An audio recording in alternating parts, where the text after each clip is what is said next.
Behalwe vir honderde boeke uit die pen van Suid-Afrikaners, is daar ook vanjaar 'n aktuele gespreksreeks, kunsuitstalling en vraag- en antwoord-sessie met skrywers.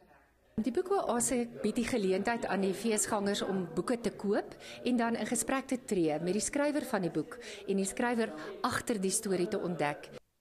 Smit sê hulle wil 'n leeskultuur onder jonk en oud kweek.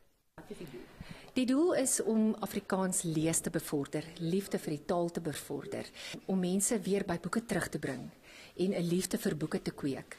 Die fokus vanjaar is spesifiek op die jeug en met die sogenaamde storiekrol word 4 kinderstories, onder meer die Lapop, vir kinders voorgeles en opgevoer. In die Boskunstefees is daar geen beter plek om jou kinders eintlik na te bring as na die kinderboekekrol toe nie, want die karakters word lewendig en dis storietyd en hulle kan hulle absoluut inleef in die verskillende stories wat vir hulle weergegee word. Mia Spies, Eunice Mbombela. Maak nie die lewe tot op hierdie verlepte